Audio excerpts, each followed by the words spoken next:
tayo rito sa Rosalim Bukay.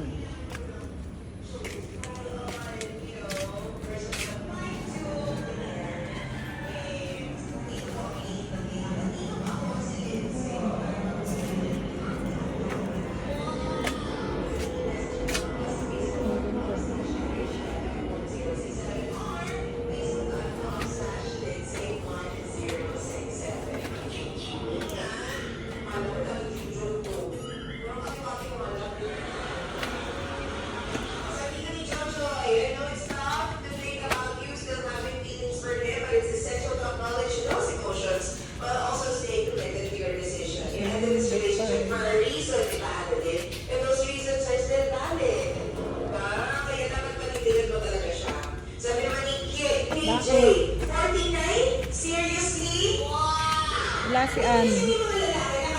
May radyo. 50 plus. Ay, Kahit naman talaga tayo. ginagawa niya. Tapos hindi umalis sa bahay na walang pangamo. Ay, ano gagawin dyan? Lalagyan dito ng katulad sa kabila. Nakale? Tulad sa kabila po.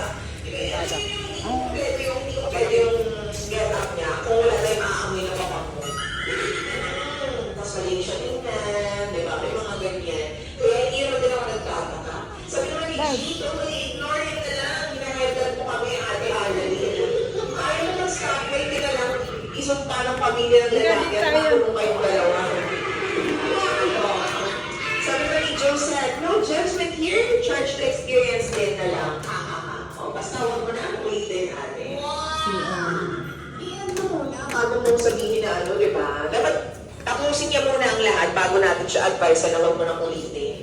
Kasi alam mo, hanggat hindi niya pa tinatapos at hindi niya pa talagang, alam mo yun, binabalidate sa sarili niya na tapos